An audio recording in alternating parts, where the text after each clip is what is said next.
오늘은 우리 비판의 함정이라는 제목으로 마태복음 7장 1절에서 6절까지의 말씀을 나누기를 원하는데요. 먼저 그 전에 이 추석 명절 연휴를 여러분들 어떻게 지내시는지 궁금해서 좀 먼저 좀 여쭤보고 싶습니다.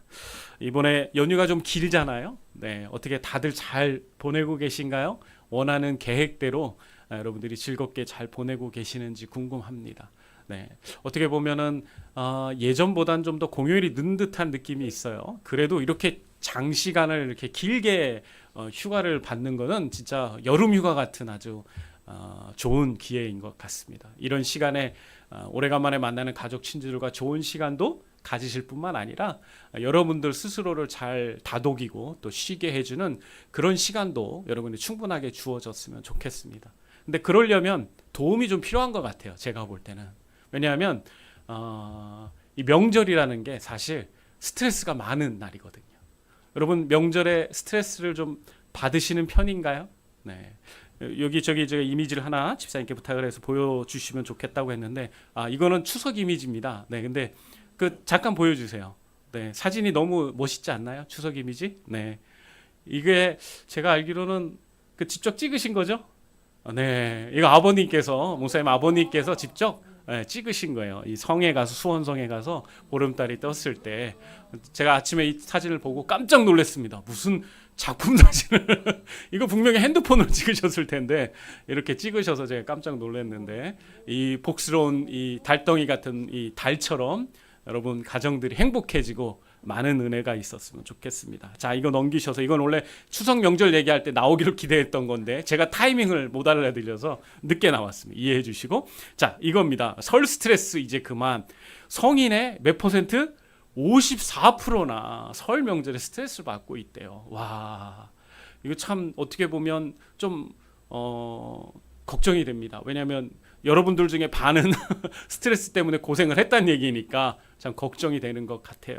여기 보면 이 미혼자 스트레스와 기혼자 설 스트레스가 좀 다르다고 하는데 미혼자들은 이제 어른들 잔소리 이것 때문에 이제 굉장히 좀 힘들다고 이야기를 합니다. 그리고 뭐 친척들과 비교되는 거, 또 용돈과 선물 지출하는 게 걱정이 돼서 그렇고, 또 우리 기혼자들 결혼하신 가정들 치르신 우리 부부들은 용돈과 선물 등으로 지출에 대한 그런 부분들이 있다 보니까 아마 그런 것들, 또 관계적인 부분에 어려워서 또 불편함이 있고, 또 제사 음식이나 이런 부분들 때문에 있고, 맨 마지막에 보면 여러분 부모님께 죄송해서 그러니까 별 여러 가지 이유가 정말 많은 거죠. 경제적인 거, 뭐 이런 힘들고 고생하는 거, 관계적인 것뿐만 아니라 이 마음의 명절만 되면 이게 늘 죄송하고 송구하고 인사드리지 못하는 그런 마음들이 있는 것 같아요. 저도 이런 부분들이 참 많은 편에 속하는데 우리 모두가 이런 스트레스를 받고 있잖아요. 그러니까 이런 부분들을 우리가 서로 잘 이해해주고 그리고 배려해주면서 도와줘서 우리 모두에게 스트레스로 끝나는 명절이 아니라 우리에게 행복하고 즐거운 추억이 많은 그런 시간들로 우리가 서로 노력해 갈 수 있었으면 좋겠습니다. 특별히 이 미혼자들의 스트레스를 보면서 이런 생각을 제가 좀 해봤어요. 나는 어땠는가? 내가 결혼하기 전에는 나는 어땠는가? 저는 사실 조금 일찍 결혼을 한 편이라 젊은 나이 25 정도에 이렇게 결혼을 했기 때문에 그렇게 많은 스트레스를 받은 적은 없는 것 같아요. 미혼자라고. 그렇지만 주변에 또 후배들 이야기를 들어보면 지금은 결혼 연령이 많이 낮아졌잖아요.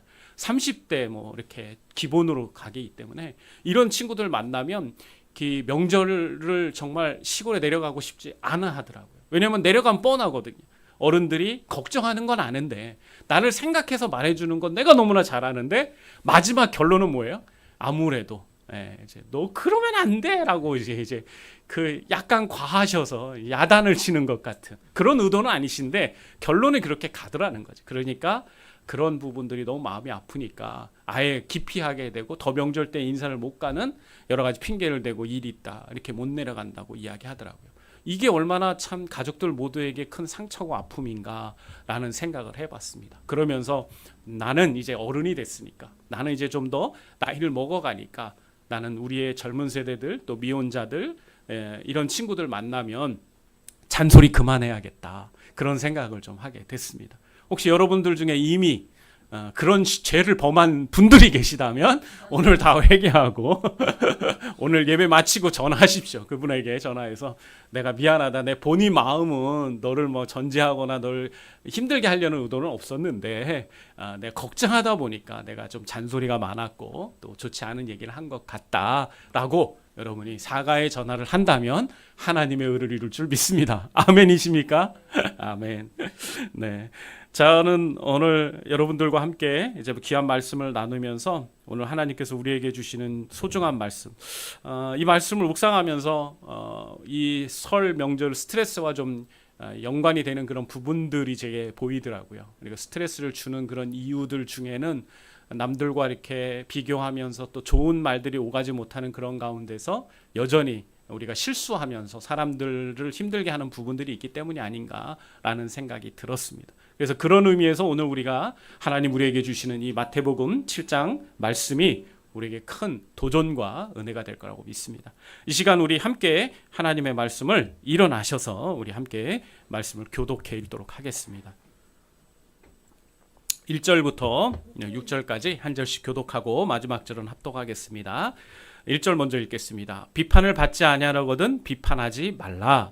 너희가 비판하는 그 비판으로 너희가 비난을 받을 것이요 너희가 헤아리는 그 헤아림으로 너희가 헤아림을 받을 것이니라. 어찌하여 형제의 눈 속에 있는 티는 보고 내 눈 속에 있는 들보는 깨닫지 못하느냐. 보라, 내 눈 속에 들보가 있는데 어찌하여 형제에게 말하기를 나로 내 눈 속에 있는 티를 빼게 하라 하겠느냐. 외식하는 자여 먼저 내 눈 속에 있는 들보를 빼어라. 그 후에 밝히 보고 형제의 눈 속에서 티를 빼리라. 거룩한 것을 개에게 주지 말며 너희 진주를 돼지 앞에 던지지 말라. 그들이 그것을 발로 밟고 돌이켜 너희를 찢어 상하게 할까 염려하라. 아멘. 자리에 착석하시겠습니다. 오늘 예수님께서 우리들에게 남을 비판하지 말라고 교훈하고 계십니다. 남을 비판하지 말라는 말은 우리에게 많은 의미를 시사하는 말입니다. 우리가 그 문자 그대로 받아들이면 남을 비난하기 위해서 하는 판단을 이야기하는 겁니다. 그런데 이러한 것들이 우리 그리스도인에게는 합당하지 않다라고 오늘 예수님께서는 말씀하십니다. 그런데 재미있게서도 예수님께서는 이 말을 비판을 하지 말라는 그 말 전에 먼저 하시는 말씀이 있죠. 그게 뭡니까? 비판을 받지 아니하려거든이라는 말입니다. 그건 뭡니까? 너희들이 비판을 하지 말아야 되는 이유가 이것 때문이라는 거죠. 물론 강조하는 말은 비판하지 말라는 말이에요. 비판하지 말아야 되는 삶을 이야기하시면서 너희들이 그 비판하는 그 비판으로 말미암아 너희들에게 또 다른 일들이 이루어지는데 그런 것들이 너희들에게 결코 유익이 되지 않으니까 너희들은 비판하지 말아야 된다라고 오늘 말씀하고 계시는 것입니다.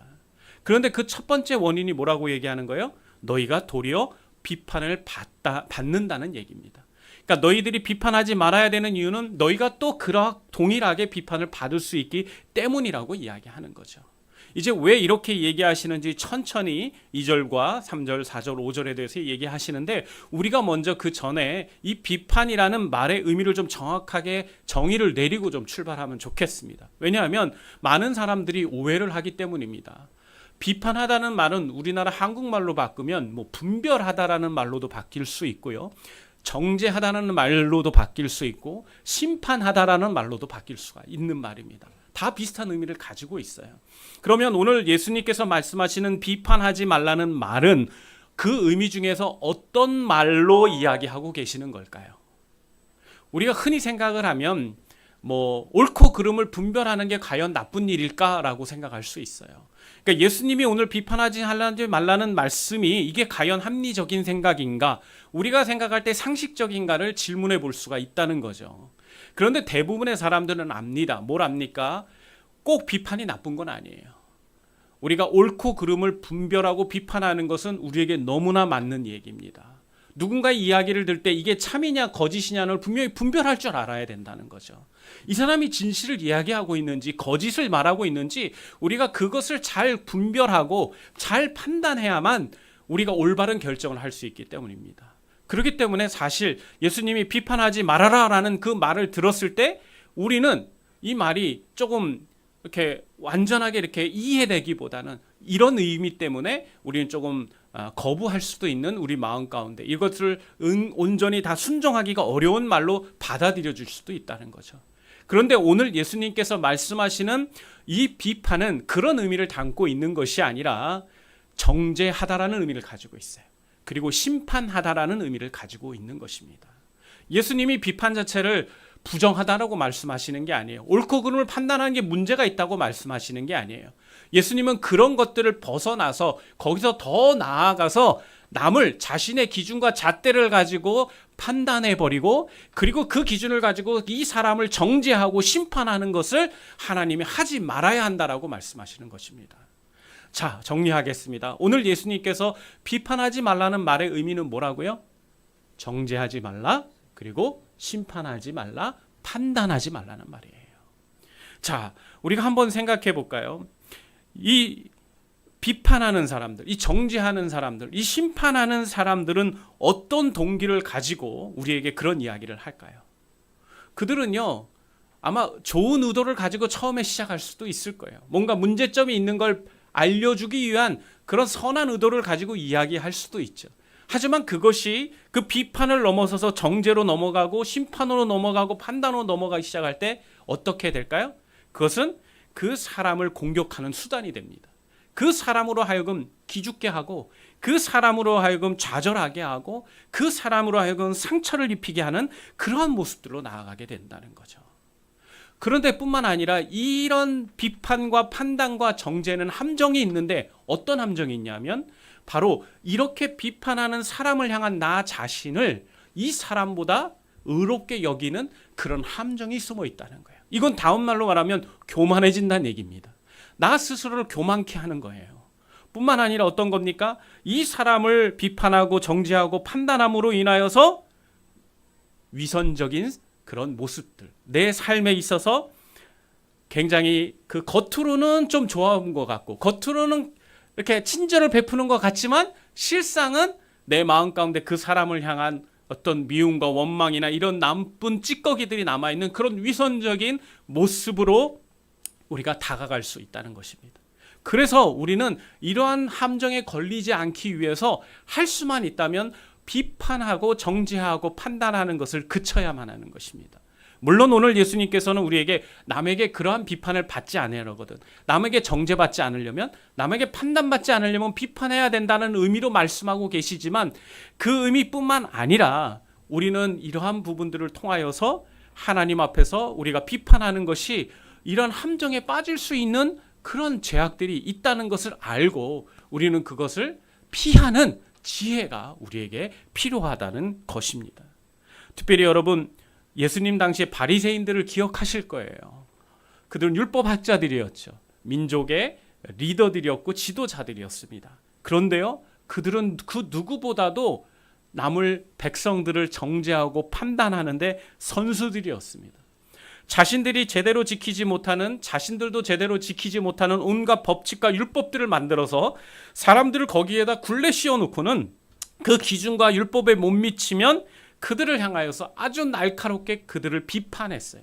너희들이 이렇게 살면 안 돼 라고 하면서 정죄하면서 그들을 매우 못 살게 마음 가운데 정말 힘들고 어렵게 그들을 만들어 버렸다는 거죠. 여러분, 그들이 그런 삶을 살아가고 그들이 그렇게 계속 정죄하고 문제를 삼으니까 백성들의 삶이 어떻겠습니까? 그들에게 자유함이 없고 기쁨이 없는 거예요. 주님을 믿고 따라가는 것, 우리에게 기쁨과 즐거움을 주고 평안을 줘야 되는데 도리어 그 율법의 갖가지 율법과 갖가지 기준에 쌓여서 그들이 진정한 기쁨을 누리지 못하면서 그들이 굴레 가운데서 속박되어서 정말 너무나 기쁨을 상실한 채로 살아갔다는 겁니다. 그래서 그런 삶 속에서 그들을 괴로워했고 그런 백성들의 괴로움을 아시는 예수님께서는 오늘 이 이야기를 통해서 우리에게 이런 것들이 사라져야 한다고 말씀하시는 거예요. 물론 이것은 그 당시 이스라엘 백성들의 그 특수한 상황에서 예수님이 말씀하시는 거죠. 하지만 여러분 아시잖아요. 지금 얼마나 우리 주변에 남을 비판하는 사람들이 많습니까? 우리가 조금만 누군가하고 이렇게 이야기를 하다 보면 나이가 많다는 이유로, 나보다 상급자라는 이유로, 나보다 밥숟가락 좀 더 많이 드셨다는 이유로 얼마나 우리들에게 가르치려고 하고 얼마나 우리의 삶과 어떤 행동들에 대해서 문제제기를 하는 사람들이 많은지 우린 너무나 많이 보게 됩니다. 그런데 그런 모습들이 그들의 모습이 아니라 내 모습이 될 수도 있다는 거예요. 우리들의 모습이 될 수 있다는 거죠. 이 명절에도 우리가 좀 더 나이가 많다는 이유로, 어른이라는 이유로 우리의 동생들, 우리의 조카들, 우리의 나이 어린 친구들한테 우리가 어떻게 행동했는지를 한번 생각해 보십시오. 우린 정말 좋은 의도를 처음에 가지고 그들에게 몇 마디 말을 던졌지만 나중엔 그들의 삶이 내가 생각하는 기준과 다르니까 어떻게 될까요? 우리도 그를 마음 가운데 판단하고 그에게 자꾸 훈수를 두기 시작을 합니다. 그가 별로 원하지 않아요. 그가 별로 듣고 싶어 하지 않아요. 근데도 자꾸 잘못을 지적하고 너의 문제는 이거야. 너가 지금 이런 어려움이 있는 건 이것 때문이야. 자꾸 이야기하게 된다는 거죠. 근데 그런 것이 처음에는 사랑일 수 있지만 그것이 정도가 지나치는 그 순간부터는 그것이 어떻게 바뀌는 거예요? 그를 정죄하는 모습으로. 또 그런 부분들을 가르치면서 나는 그렇게 살면 좋은데, 때로는 우리가 그렇잖아요. 내가 누군가의 문제를 잘못을 지적하고 그렇게 하면서 나는 그렇게 살고 있으면 다행인데 우리 사실 그렇게 못 살고 있을 때가 더 많잖아요. 옳고 그른 게 뭔지는 알아요. 그러니까 보이기는 하죠. 하지만 나도 그렇게 못 살고 있는 거예요. 근데도 여전히 그 사람에게는 나보다 낮은 사람들, 그런 후배들, 어린 동생들에게는 그렇게 교훈하고 싶은 우리의 인간적인 마음들이 우리 내면 가운데 있다는 거죠. 이건 어떻게 보면 인간에게 그 인간 깊숙이 숨어져 있는 인간의 본성과도 같은 부분인 것 같아요. 그래서 우리 인간은 늘 우리 자신을 잘 살펴봐야 하는 것 같습니다. 그리고 오늘 예수님께서 말씀하시는 비판하지 말라는 말을 그냥 우리가 흘려들어서는 안 되고 우리가 다시 한번 마음속에 깊게 새겨놔야 되는 말씀이라고 믿습니다. 그렇게 할 때 하나님께서 우리의 삶에 하나님이 주시는 그런 은혜들을 경험하고 우리가 하나님의 말씀에 살아가는 것을 통하여 우리에게 주어지는 약속된 축복들이 우리에게 있는 것입니다. 특별히 오늘 이 본문 말씀의 2절 말씀을 우리 다시 한번 보기를 원합니다. 2절에 이렇게 되죠. 너희가 비판하는 그 비판으로 너희가 비판을 받을 것이요 너희가 헤아리는 그 헤아림으로 너희가 헤아림을 받을 것이다 라고 말씀하고 계세요. 오늘 예수님께서는 너희들이 그 비판하는 그 비판을 갖고 비판을 받는데 누가 비판하는지에 대해 말하고 있지 않아요. 그러나 많은 성경 해석자들이나 연구가들이 이야기하기를 이 비판을 하는 사람을 비판하는 사람은 사람이 아니다. 하나님이시다라고 이야기를 하고 있어요. 여러분 그런 거 보면 우리는 사실 언젠가는 우리 모두가 다 심판대 앞에 서야 되는 날이 있는 사람들입니다. 어떤 사람은 좀 빨리, 어떤 사람은 좀 늦게 설 수도 있어요. 하지만 변함없는 것은 무엇입니까? 누구나 그 심판대에 서야만 한다는 거예요. 그때 하나님께서 우리를 판단하시겠다고 말씀하고 계세요. 그건 아무도 피할 수 없죠. 그러면 여러분 우리가 그 심판대에 대한 두려움을 가지고 살아야 합니다. 그때 내가 어떤 평가를 주님 앞에 들어야 할까? 내가 어떤 이야기를 하나님 앞에 그때 들어야 되는가? 만약 남을 비판하기를 좋아했고 늘 비판하는 삶을 살았던 사람이라면요. 그 사람은 그대로 그 기준대로 하나님이 그 사람을 심판하실 거라고 오늘 말씀하고 계시는 거예요. 이게 얼마나 무서운 경고입니까? 얼마나 정신 차리고 우리가 들어야 할 경고입니까? 여러분 우리가 누군가를 향하여 판단하고 비판하고 정죄하고 심판하려고 할 때 우리가 먼저 생각했으면 좋겠습니다. 나는 하나님 앞에서 똑바로 살고 있는가? 나는 하나님 앞에서 정말 옳게 저 사람과 다르게 나는 살고 있는가? 만약 이런 모습들이 없다면, 이러한 확신이 없다면 우리는 입을 다물고 비판하는 것을 그치는 삶을 살기를 주님의 이름으로 축원합니다. 아멘. 뿐만 아니라 이제 이어지는 3절에서 5절의 말씀을 보면 우리가 남을 비판하기 전에 꼭 자신을 뒤돌아봐야 한다는 말씀도 하고 계시죠. 우리 3절과 5절 한 절씩 같이 한번 읽어보겠습니다. 제가 3절 읽을게요. 어찌하여 형제의 눈 속에 있는 티는 보고 내 눈 속에 있는 들보는 깨닫지 못하느냐.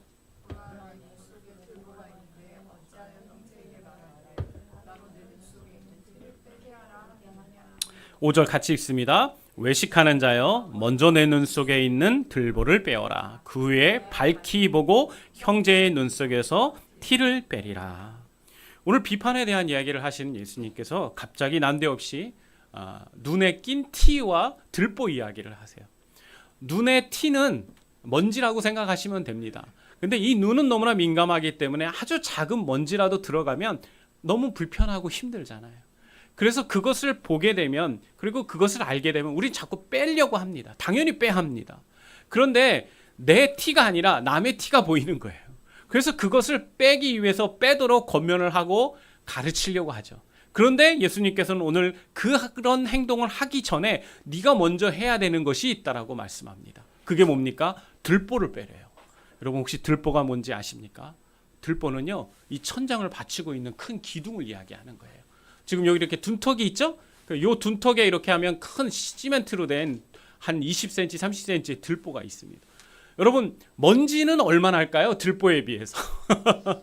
들보가 이만한데 먼지는 한 이만합니까? 아니죠. 눈에 보이지도 않을 정도예요. 오늘 예수님께서는 우리가 누군가의 잘못을 정죄하고 판단하고 심판하고자 하는 우리의 모습이 마치 저 사람에 있는 티를 지적하는 것과 같다라고 말씀하고 있어요. 그런데 사실은 뭐가 있다고 말씀하시는 거예요? 네 눈에는 티보다 더 큰 게 있다는 거예요. 네 눈에는 더 정죄받고 더 심판받고 더 판단받아야 할 것들이 더 많다. 근데 사람들이 너를 그렇게 그것 때문에 너를 판단하거나 정죄하지 않았지 않냐. 근데 왜 고작 그 먼지 하나 가지고 그 사람을 그렇게 괴롭게 하고 힘들게 하고 불편하게 하느냐라고 말씀하시는 겁니다. 사실 이 말씀을 우리가 부정할 수가 없어요. 우리 다 죄인이기 때문에 우리가 잘난 것 같이 보이지만 아니요, 잘난 거 하나 없습니다. 우리 다 죄인이고 부족한 게 많고 실수투성인 인생인 우리의 인생입니다. 그러게 우리는 하나님 앞에서 우리는 우리 자신의 그런 어떤 잘남을 드러낼 수가 없어요. 하나님 앞에 우리는 겸손해지고 또 겸손해져야 합니다. 그런데 우리의 태도가 그런 하나님 앞에 취해야 되는 그 겸손의 태도를 무너뜨리고 오염되게 하는 행동들이 있어요. 그게 바로 뭐예요? 남의 것을 지적하고 정죄하고 판단하는 거예요. 여러분 우리 교회가 사실 사랑이 넘치는 곳이어야 되고 은혜가 넘치는 곳이어야 되잖아요. 그런데 많은 목사님들이나 많은 성도들이 가슴 아파하는 게 있어요. 그게 뭡니까? 교회 왔는데 하나님의 사랑과 위로를 받기보다는 교회 왔는데 정죄받고 교회 왔는데 비난받고 교회 왔는데 막 수군수군 되는 것 때문에 너무 마음이 아프다는 거예요. 여러분 교회가 그래서는 안 됩니다. 교회는 품어주고 안아주고 이해해주고 보듬어주는 곳이에요. 그래서 세상에서 상처받은 영혼들이 교회에 오면 위로를 받고 힘을 얻어서 다시 세상으로 나아갈 수 있는 힘을 얻어야 되는 곳이에요. 맞습니까? 여러분이 생각하는 교회가 그런 교회임을 맞습니까? 저도 그런 교회임을 믿고 있고 그런 교회가 되기를 간절히 바라고 원합니다. 그러려면 우리 교회 가운데 남을 비판하고 정죄하고 판단하는 문화는 사라져야 합니다. 어떤 잘못을 누군가가 저지른다고 하더라도 그를 사랑한다면 정죄하고 비난하기보다는 먼저는 안아주고 이해해주고 그를 기다려주고 그리고 용서해줄 수 있는 그런 일들이 우리 가운데 일어나야 되는 거예요. 그런데 물론 있습니다. 정말 정죄받아야 되는 사람들이 있을 수 있어요.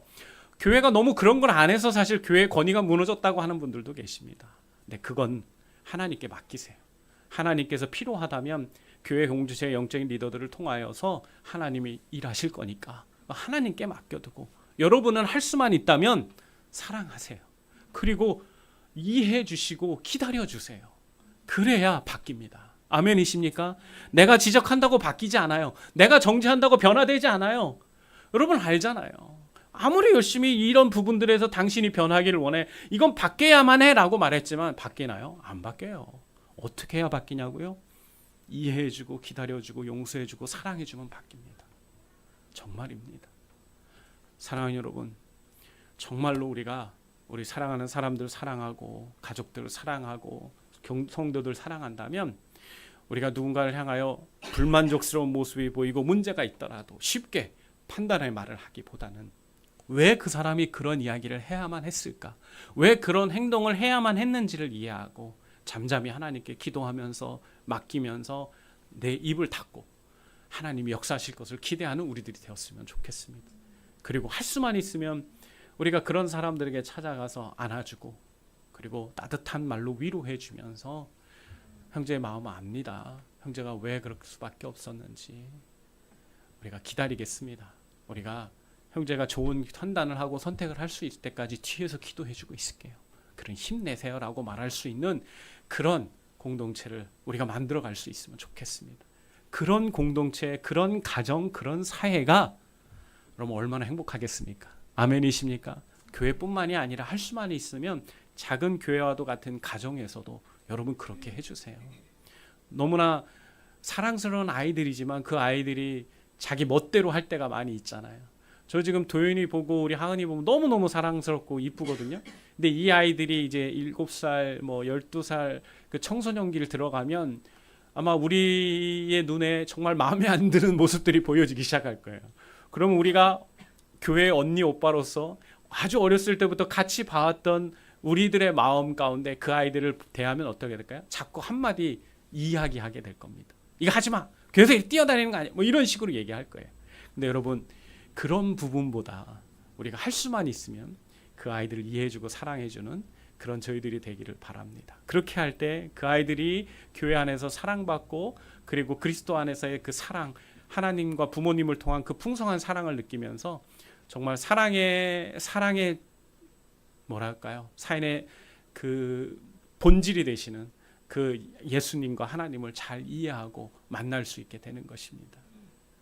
이제 마지막으로 제가 여러분들에게 한 이야기를 좀 하고 원합니다. 여러분 혹시 버티고 현상이란 말 들어보셨나요? 버티고 현상. 네. 이게 한국말로 이렇게 발음이 돼서 한국말인가라고 오해하실 수 있는데 한국말이 아니고 영어인데요. 네, 이게 뭐냐면 바다 위를 비행할 때 비행기가 자신과 비행기의 자세를 착각해서 바다를 하늘로 여기고 하늘을 바다로 여기면서 거꾸로 날아가는 걸 얘기하는 거예요. 오늘 비행기 날아갈 때 하늘을 향해 날아가야 되잖아요. 근데 이게 버티고 현상이 일어나면 어떻게 되냐면 이렇게 거꾸로 내려가는 바다를 하늘로 착각해서 바다를 향해서 나아가는 아주 끔찍한 사고가 일어나는 현상을 버티고 현상이라고 얘기하는 거예요. 근데 이런 현상이 왜 일어날까요? 미숙하기 때문에 먼저는 일어나겠죠. 처음 운전하는 분들은 비행기 운전하는 분들은 하늘과 이 바다 잘 구분 못해서 초보니까 실수할 수도 있어요. 하지만 바다와 하늘은 사실 완전히 색깔도 좀 다르고 모양도 다르니까 웬만하면 다 구분할 수 있죠. 근데 이 현상을 경험하고 이 현상 때문에 큰 사고가 나는 경우가 어디서 나타나냐면 익숙한 비행자들이 비행기를 운전할 때, 숙련된 운전자들이 비행할 때 일어난대요. 왜 그럴까요? 교만해서 그래요. 너무나 오랫동안 안전하게 운전을 해왔잖아요. 그러니까 계기판을 안 봐요. 그냥 앞만 보고 감각으로 운전하는 거예요. 왜 우리 운전하다도 보면 거의 무아지경에 운전할 때 있잖아요. 약간 알딸딸한 느낌의 페달을 밟고 있는지도 모른 채 운전할 때 있잖아요. 네, 운전하다 자주 졸린 분들은 잘 아실 거예요. 제가 많이 그랬는데 하여튼 그런 경우가 있다. 그러면요 그때는 정신을 반짝 차리고 빨리 이렇게 제대로 봐야 되는데 이 비행기 아니라는 게 이제 보이는 게 이렇게 한정돼 있다 보니까 창문이 작잖아요. 그러니까 이게 제대로 보지 못하고 그냥 쭉 그냥 무의식 중에 가는 거죠. 근데 알고 보면 하늘로 가고 있는 게 아니라 바다를 향해 가는 거예요. 오우, 엄청나죠. 그래서 그런 사고를 방지하기 위해서 이 버티고 현상을 방지하기 위한 훈련을 숙련된 비행사일수록 많이 받는다고 합니다. 그래서 교만하지 말고 뭘 봐라? 계기판을 봐라. 계기판에 고도가 나와 있으니까 그걸 보라고 훈련을 한다고 합니다. 제가 이 말씀을 마치면서 이 이야기를 하는 건 다른 게 아닙니다. 우리가 순간 교만해질 수 있습니다. 우리가 순간 교만해질 수 있어요. 교만하는 의도가 아닌데 순간 교만해질 수 있어요. 늘 누군가를 가르치고 늘 누군가에게 조언해주던 그런 높은 직급에 있었던 사람들, 또 집안의 어른이라든가 이런 사람들은요 순간 교만해져서 자꾸 밑에 있는 사람들을 판단하고 정죄하고 심판하는 일들과 실수를 하게 되는 것 같아요. 저희들 무식 중에 우리 어린 아이들을 만나면 그 아이들에게 이렇게 한마디씩 던지죠. 이건 안 돼, 이건 안 돼, 하지 마, 막 이런 얘기들을 많이 하게 되잖아요. 근데 그런 부분들의 이면 가운데 우리의 어떤 교만함과 또 우리의 어떤 위선적인 삶의 모습들도 숨어 있다는 것을 우리가 잘 이해해야 한다는 겁니다. 그래서 절대로 그런 비판의 흠장에 빠져서는 안 되는 거예요. 우리가 누군가를 옳고 그름을 분별해주고 뭔가 잘못을 지적해주고 이건 필요합니다. 하지만 그것을 넘어서서 그 사람이 수용할 수 없고 받아들이기도 어려운 그런 비판과 비난, 심판자의 위치에 서서 내가 바로 심판자, 내가 메시아라는 생각을 가지고 이 사람의 어떤 부분들을 마음대로 정죄하고 난도질하는 그런 모습들은 결코 우리 그리스도인에게 합당하지 않다는 것을 우리 성도들이 꼭 기억할 수 있었으면 좋겠습니다. 그렇게 할 때 정말 우리의 사회나 우리의 가정이나 더 행복해지고 우리가 더 건강한 그런 가정으로, 교회로 세워질 거라고 믿습니다. 기도하겠습니다. 아버지 하나님, 감사합니다. 오늘 이 추석 명절에 우리 성도들 예배하는 것을 가장 우선에 두고 또 이렇게 나와 예배하게 해주신 것 감사합니다. 오늘 이 들은 말씀을 잘 기억하고 우리가 비판의 함정에 빠지지 않게 도와주시옵소서. 누군가를 돕고자 하는 그런 선한 의도에서 출발한 그 동기가 무너지지 않도록, 오염되지 않도록 적절한 그 수위를 잘 찾게 하여 주시고, 혹이라도 우리 마음 가운데 교만한 마음과 위선적인 마음을 가지고 남을 심판하고 비판하고 정죄하고 판단하는 그런 실수를 절대 하지 않는 우리 성도들 모두가 되게 도와주시옵소서. 우리가 정말 할 수만 있으면 더 사랑하기를 원합니다. 할 수만 있으면 가족들을 그리고 또 지체들을 더 많이 사랑하는 그런 저희들이 되기를 원합니다. 우리에게 그 사랑의 더 풍성한 마음을 주님 부어주시기를 원하며 예수님의 이름으로 기도했습니다. 아멘.